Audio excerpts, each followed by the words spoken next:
Hello friends, welcome to the channel.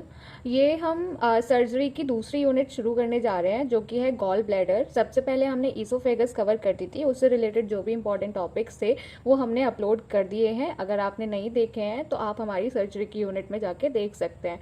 Channel पर visit कीजिए, वहाँ पे आपको वीडियोस सारी मिल जाएंगी। और अब हमने दूसरी यूनिट शुरू की है, जो कि है गॉल ब्लैडर। गॉल ब्लैडर भी एक इम्पॉर्टेंट पूरा ही जो चैप्टर है वो पूरा इम्पॉर्टेंट चैप्टर है।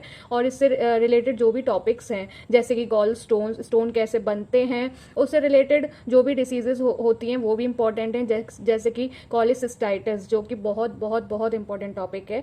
और आगे के जो भी इससे रिलेटेड टॉपिक हैं वो शॉर्ट नोट्स में आते हैं, तो इस यूनिट को भी स्किप मत कीजिएगा, ये बहुत इंपॉर्टेंट यूनिट है। तो शुरू करने से पहले एक छोटी सी रिक्वेस्ट है, अगर आपने हमारा चैनल सब्सक्राइब नहीं किया है तो प्लीज़ उसे सब्सक्राइब कीजिए। और अगर आपको मेरी वीडियो पसंद आती है तो उन्हें लाइक कीजिए, शेयर कीजिए और उसे अपना सपोर्ट दीजिए। चलिए शुरू करते हैं। और हाँ, हैंड रिटन नोट्स अगर आपको चाहिए तो आप हमें मैसेज कर सकते हैं। आपको चैनल की मेंबरशिप ज्वाइन करनी होगी और आपको हैंड रिटन नोट्स मिल जाएंगे। चलिए, अब गॉल ब्लैडर की जो फर्स्ट वीडियो है, जिसका नाम है गॉल स्टोन। गॉल स्टोन पे ही जो गॉल स्टोन से ही सारी शुरुआत होती है, गॉल स्टोन से ही गॉल ब्लैडर की डिसीजेस होना शुरू होती हैं। तो गॉल स्टोन अगर हो जाते हैं, उसका दूसरा नाम क्या है? कॉलीलिथियासिस। कॉलीलिथियासिस मतलब कॉली मतलब होता है गॉल ब्लैडर, लिथियासिस आप ही समझ लीजिए लिथो या फिर ये चीज़ आप सुनते होंगे ना, लिथो वगैरह, ये सब स्टोन को डिनोट करती है। स्टोन लिथो जो वर्ड होता है वो स्टोन का वर्ड होता है, तो हम बोलते हैं गॉल ब्लैडर का स्टोन। अगर गॉल ब्लैडर में स्टोन बनना शुरू हो जाते हैं तो हम उस डिसीज को बोलते हैं कॉलीलिथियासिस। तो ये जो गॉल स्टोन का जो टॉपिक है, यहीं से ये सारी जो डिसीजेज होती हैं होना शुरू होती हैं। तो ये एक बेसिक है, और आगे आगे जो डिसीजेज होंगी वो इससे कॉम्प्लिकेशन होंगे। ठीक है, तो हमें ये जानना है गॉल स्टोन कैसे फॉर्म हो रहे हैं, गॉल स्टोन बन कैसे रहे हैं। तो गॉल स्टोन बन रहे हैं, गॉल स्टोन बनने के बाद ऑब्स्ट्रक्शन होता है, ऑब्स्ट्रक्शन से सारी जो स्टेसिस होता है, बाइल वगैरह रुक जाता है, और भी चीज़ें होती हैं वो रुकती हैं, इन्फेक्शन होता है। तो आगे जो डिसीजेज होंगी वो यहीं से शुरू होंगी। तो हमें ये जानना है कि गॉल स्टोन बन कैसे रहे हैं। तो गॉल ब्लैडर में स्टोन हो जाते हैं, उसको हम बोलते हैं कॉलीलिथियासिस। कॉलिसिस्टाइटिस अलग है, कॉलीलिथियासिस अलग है। ठीक है, डेफिनेशन हो गई। अब हम पढ़ते हैं रिस्क फैक्टर। तो देखिए, मैंने ना 2 निमोनिक बनाए हैं, जैसे मैंने याद किया है, बस मैंने यहाँ पे उसी तरीके से निमोनिक यहाँ पे बना दिए हैं। ठीक है, एक है चाउमीन, मतलब अगर आप ये याद करें तो ये भी है, ये याद करें तो दोनों ही मतलब वैलिड है, आप किसी को भी याद कर सकते हैं। तो एक है चाउमीन और एक है सिम्स फॉल या फिर सिम्फॉल।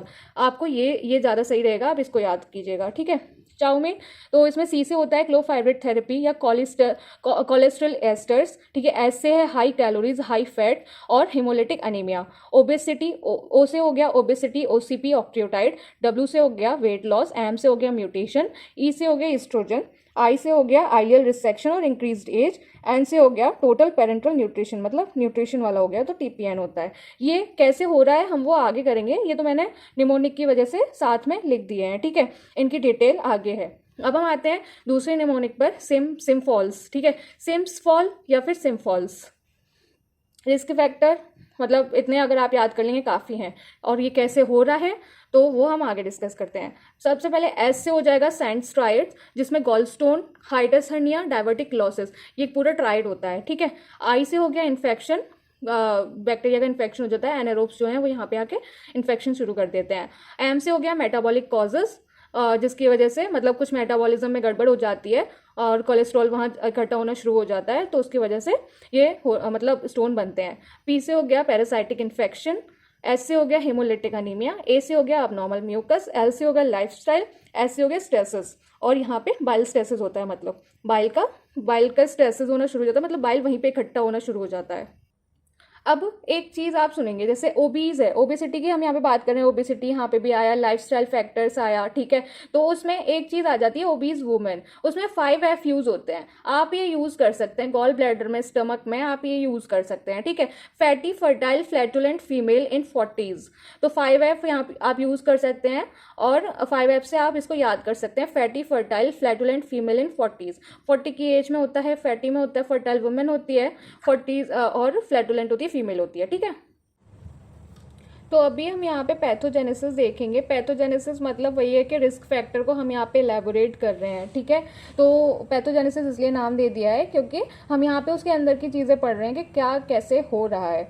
अब मेटाबॉलिक कॉजेज़ पे आते हैं। मेटाबॉलिक कॉजेज़ जो कि हमने इटियोलॉजिकल फैक्टर्स में भी पढ़ा, तो उसमें दो तरीके के स्टोन बनते हैं, जैसे कि कोलेस्ट्रॉल स्टोन और पिगमेंट स्टोन। स्टोन के टाइप्स हम अभी बाद में पढ़ेंगे, है ना। तो जैसे कि नाम से ही पता चल रही है कि कोलेस्ट्रॉल स्टोन कोलेस्ट्रॉल से बना होगा, पिगमेंट स्टोन पिगमेंट से बना होगा। तो कोलेस्ट्रॉल स्टोन क्या होता है? कोलेस्ट्रॉल स्टोन जो होते हैं, या आप एक चीज़ देखिए, कोलेस्ट्रॉल जो होता है वो वाटर में इंसॉल्युबल होता है, मतलब वो घुलता नहीं है ना। Cholesterol capped in solution bye bile acid and phospholipid, या हम बोलें लेसिथिन।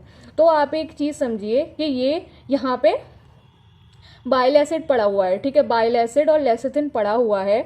अब कोलेस्ट्रॉल थोड़ी सी क्वांटिटी में अंदर आ गया है ना। मतलब ये पड़ा है 25 लीटर या 25 ग्राम आप समझिए, और ये आया है 1 लीटर। तो ये डाइल्यूटेड ही है, ऐसा कुछ नहीं कंसनट्रेटेड फॉर्म में, मतलब गाढ़ा। कंसनट्रेटेड अगर मैं बोलूँ तो गाढ़ा, और डाइल्यूट बोलूँ तो पतला, है ना। तो अगर हम मतलब बहुत सारे पानी में थोड़ी सी चीनी मिला देंगे तो उस पर इतना फर्क नहीं पड़ेगा, है ना। 25 लीटर में अगर हम 1 किलो चीनी भी मिला देंगे तो उस पर इतना ज़्यादा फर्क नहीं पड़ेगा, वो रहेगा डाइल्यूटेड फॉर्म में ही, पतली फॉर्म में रहेगा, तो इतना फर्क नहीं पड़ेगा, ठीक है। तो कोलेस्ट्रॉल हमने डाला बाइल एसिड और लेसिथिन में, मतलब हमने चीनी डाल दी पानी में, तो 25:1 का ही तो रेशियो हुआ, है ना। इस पे इतना ये नहीं फर्क पड़ेगा, और ये नॉर्मल रेशियो होता है बाइल एसिड और कोलेस्ट्रॉल का नॉर्मल रेशियो होता है 25:1। तो देखिए कोलेस्ट्रॉल वाटर में इंसॉल्युबल होता है, और जो कोलेस्ट्रॉल है वो एक सॉल्यूशन में होता है, सॉल्यूशन में उसको डाला जाता है, मतलब वो वहाँ पे गॉल ब्लैडर की बात हो रही है, ठीक है। बाइल एसिड और फॉस्फोलिपिड, जिसको हम लेसिथिन भी बोलते हैं। बाइल एसिड और lecithin act as a solvent for cholesterol, मतलब सॉल्वेंट, जैसे कि यहाँ पे पड़ा हुआ था, हमने इसको जो सॉल्यूट हम कोलेस्ट्रॉल को बोलेंगे, मतलब चीनी को बोलेंगे, और ये जो यहाँ पे पड़ा हुआ है उसको हम बोलेंगे solvent. Normal ratio bile acid का और कोलेस्ट्रॉल का 25:1 होना चाहिए, है ना। तो अगर नॉर्मल रेशियो इतना चल रहा है तो हमारा गॉल ब्लैडर पूरा फंक्शन कर रहा है ना, कोई डिसीज नहीं है, नॉर्मल सब चल रहा है। अब यही रेशियो जो है वो is necessary to maintain the cholesterol in liquid form by forming micelles and do not allow cholesterol to precipitate and stone does not form.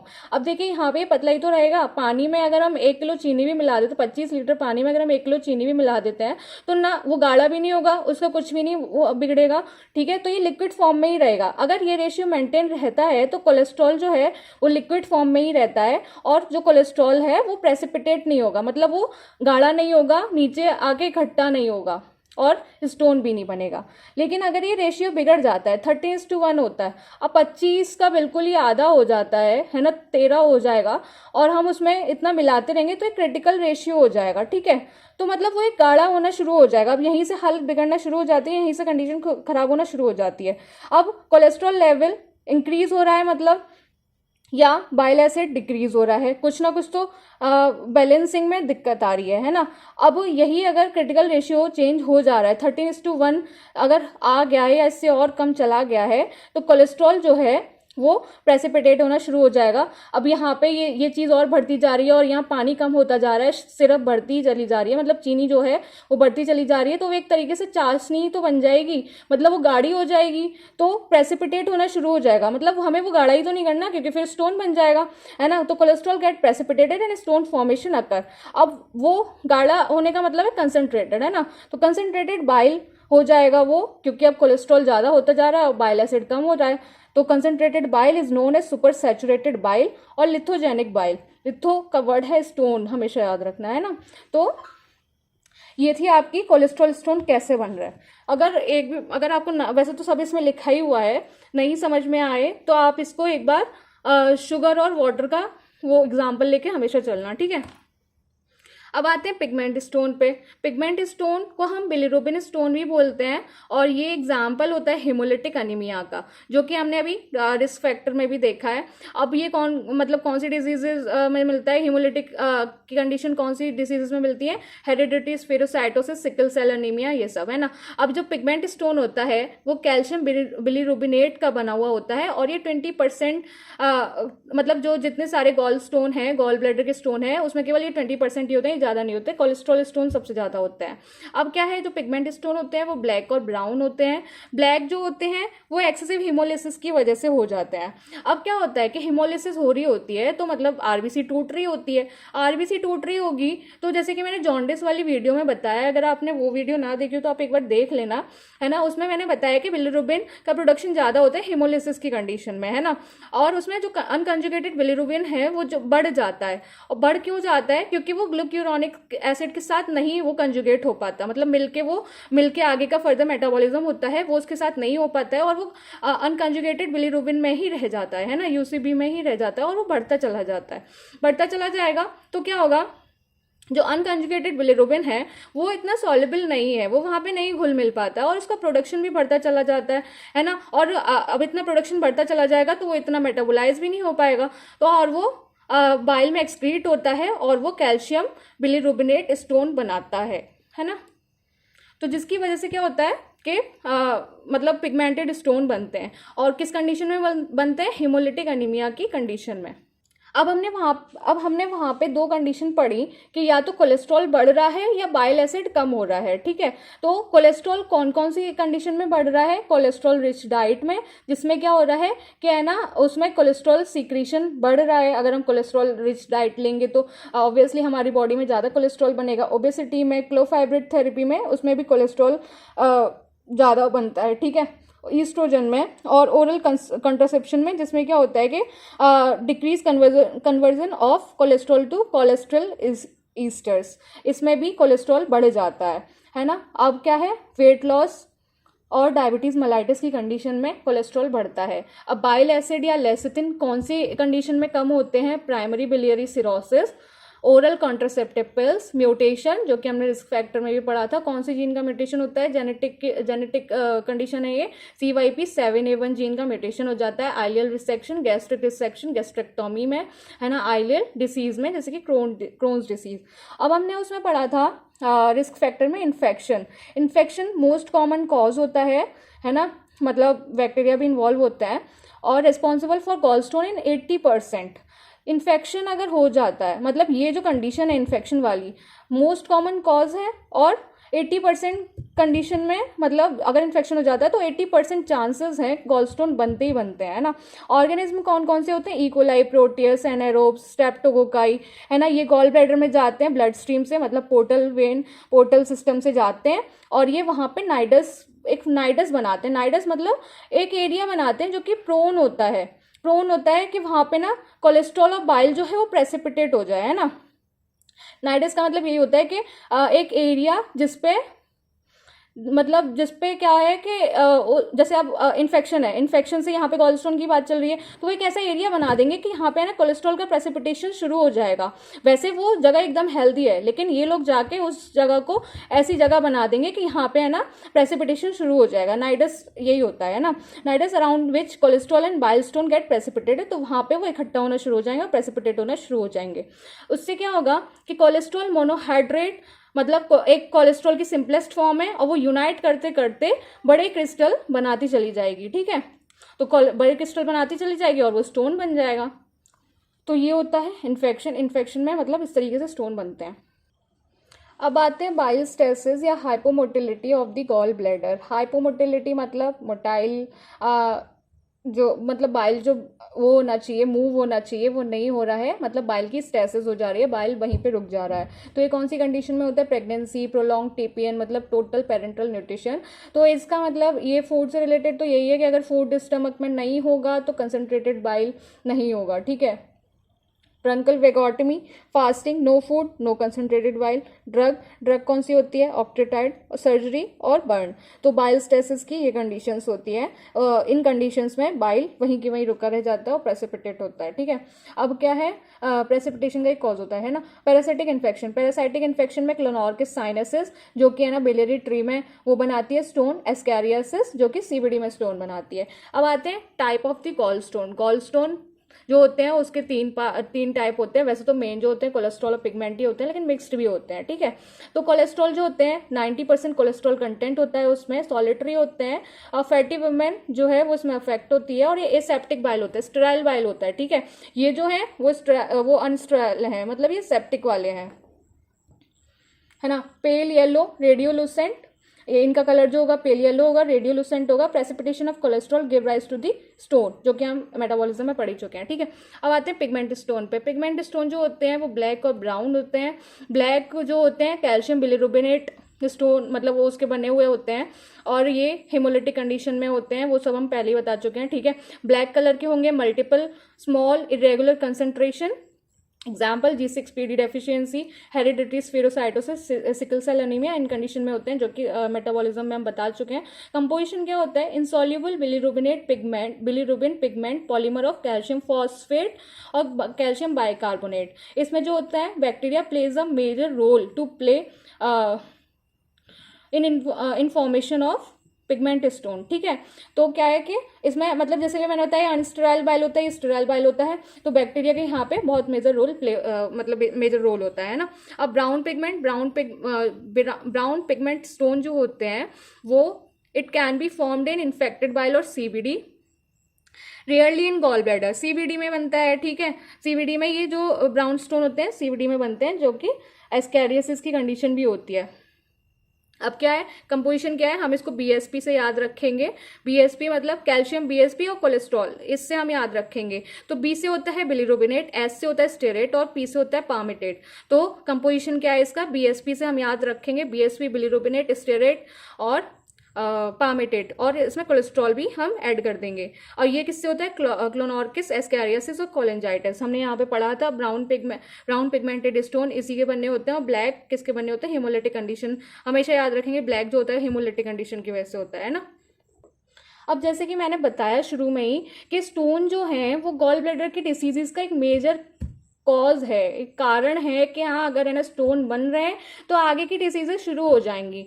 तो स्टोन कैसे बन रहे हैं वो तो हमने इस वीडियो में देख लिया, लेकिन इससे आगे होने वाली जो डिसीजेज हैं, स्टोन बन गया, अब स्टोन की वजह से कौन सी डिसीजेज हैं वो हम डिटेल में आगे की वीडियो में देखेंगे। जो नेक्स्ट वीडियोस हम बनाएंगे वो भी इंपॉर्टेंट टॉपिक है। ठीक है, जैसे कि अक्यूट कॉलिसिस्टाइटिस, क्रॉनिक म्यूकोसील और ये सब जो हम है वो अलग हम सेपरेट वीडियो में कवर करेंगे। अभी हम यहाँ पे देखते हैं कि स्टोन की वजह से क्या क्या हो रहा है। अब जैसे कि हम जानते हैं कि स्टोन की वजह से सिस्टिक डक्ट में ऑब्स्ट्रक्शन हो जाएगा। अब डक्ट है वहां पे स्टोन अटक गया है तो ऑब्स्ट्रक्शन ही हो गया, ना कुछ अंदर आ रहा है ना कुछ बाहर जा रहा है ना। तो obstruction in flow of bile ना अंदर आएगा ना बाहर जाएगा। Distension of gall bladder and concentration of the bile, पूरी कहानी सी पे रुकी हुई है। ठीक है, गॉल ब्लैडर डिस्टेंड होगा और कंसंट्रेशन मतलब वो बाइल जो है वो गाढ़ा होता चला जाएगा, है ना, और वो वहीं पे रुका रह जाएगा। फिर वहां पे बैक्टीरिया आएंगे, एनारोबिक बैक्टीरिया वहां पे होंगे। अब क्या है, फिर दूसरी कंडीशन भी देख लेते हैं। अब सिस्टाइटिस मतलब अब बैक्टीरिया का यहाँ पे इन्वॉल्वमेंट हो गया है तो इन्फ्लेमेशन हो ही जाएगा। ठीक है, मतलब गॉल ब्लैडर का इन्फ्लेमेशन यहाँ पे शुरू हो जाएगा। अब एक दूसरी कंडीशन देखते हैं, अगर वहां पे ऑब्स्ट्रक्शन हो गया है, ठीक है, स्टोन बनने लगे हैं, तो क्या होगा कि वहां पे म्यूकोसा जो है वो इरोड होने लग जाएगी और होती रहेगी। ठीक है, अब इरोड होती रहेगी तो वहां पे जो बाइल सॉल्ट हैं वो क्या करेंगे, सेल का डिस्ट्रक्शन करेंगे, क्योंकि वो वहीं पे बहुत टाइम से रुके हुए हैं। तो वहां पे बैक्टीरिया का प्रोलिफरेशन होगा सॉरी, है ना। और जैसे कि कौन से बैक्टीरिया, इकोलाई, स्ट्रेप्टोकोकाई, जो कि हम इन्फेक्शन में पढ़ चुके हैं कि वो यहाँ पे किस तरीके से डैमेज कर रहे हैं चीजों को। तो यहाँ पे दोनों में बैक्टीरिया इन्वॉल्व हो गए हैं। और इन्फ्लेमेशन की कंडीशन तभी आती है जब कुछ इन्फेक्शन हुआ होता है। तो अब क्या है कि जब बैक्टीरिया का इन्वॉल्वमेंट हो गया है तो उसको तो क्या है, कॉलिसिस्टाइटिस, गॉल ब्लैडर का इन्फ्लेमेशन। अक्यूट मतलब लेस देन 3 मंथ, मतलब बहुत अभी कम टाइम के लिए हुआ है। ठीक है, अक्यूट कॉलिसिस्टाइटिस की कंडीशन हो जाएगी। ठीक है, तो कॉली मतलब कॉलिसिस्टाइटिस मतलब inflammation of the gall bladder, inflammation of the gall bladder, क्योंकि यहाँ पे इन्फेक्शन होना शुरू हो गया है। अब कॉलिसिस्टाइटिस हो गया है, अब कॉलिसिस्टाइटिस के बाद और कॉम्प्लिकेशन शुरू होंगे। कंडीशन यहीं तक तो नहीं रुकेगी, सही होगी तो ठीक है, लेकिन आगे की कंडीशन भी होंगी, ठीक है। तो अब उसमें क्या है कि अगर गॉल ब्लैडर में पस भर गया है तो उस कंडीशन को क्या बोलेंगे, इम्पाइमा ऑफ द गॉल ब्लैडर। अगर वहाँ पे वॉल की नेक्रोसिस होना शुरू हो गई है, मान लीजिए कंडीशन वर्स होती चली जा रही है, तो क्या होगा, गैंग्रीनस कॉलिसिस्टाइटिस।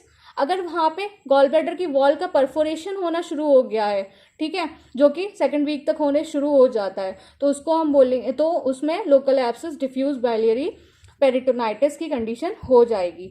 तो ऐसी और भी डिसीजेज हैं जो कि अभी मैं कवर करूंगी, लेकिन ये जो है मेजर कंडीशन है। सबसे पहले क्या होगा, कॉलिसिस्टाइटिस। अगर कंडीशन वर्स होती चली जाती है तो ये चीज़ें होने लग जाएंगी। अब आते हैं कॉम्प्लिकेशन ऑफ गॉल स्टोन्स। ये बहुत जो कि अभी यहाँ पे हम बहुत ही ब्रीफ में डिस्कस करेंगे, लेकिन इन पे आगे सेपरेट वीडियोस आने वाली हैं जो कि लॉन्ग क्वेश्चंस में आती हैं और शॉर्ट क्वेश्चंस में आती हैं। तो यहाँ पे हम इनको अभी ब्रीफ में ही करेंगे, क्योंकि यहाँ पे हमें आइडिया लग जाना चाहिए कि कौन सी चीज़ क्या होती है और उसका मेन कारण है क्या, ठीक है। अब आते हैं, सबसे पहले हम निमोनिक पे चलेंगे, उसी के हिसाब से हम आगे चीज़ें करेंगे। जैसे कि मैंने याद किया था उसी तरीके से आप कर सकते हैं, वरना अपने आप भी कर सकते हैं, ठीक है। तो सबसे पहले हम ये देख लेंगे, मतलब कॉलिसिस्टाइटिस को हम अक्यूट होता है, क्रॉनिक होता है, हम ऐसे याद कर लेंगे। दो कॉलिसिस्टाइटिस होते हैं, अक्यूट और क्रॉनिक। अब फिर एक आता है मैकपाओ, ठीक है। तो मैकपाओ को हम ऐसे याद रखेंगे जैसे मैकडी का बर्गर आता है, ऐसे हम मैकपाओ आता है, ठीक है। तो एम से होता है म्यूकोसील, ई से होता है एम्पाइमा, सी से होता है कैंसर जो कि गॉल ब्लैडर का कैंसर होगा, पी से होता है परफोरेशन, ओ से होता है ऑब्स्ट्रक्टिव जॉन्डिस, डब्ल्यू से होता है वाइट बाइल, है ना।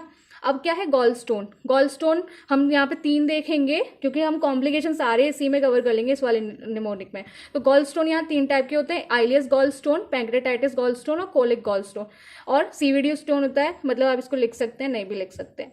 तो इतने टाइप के यहाँ पे कॉम्प्लिकेशंस होते हैं, और ये निमोनिक है, जैसे कि मैंने याद किया था, आप अपने हिसाब से याद कर सकते हैं, नहीं समझ में आना तो।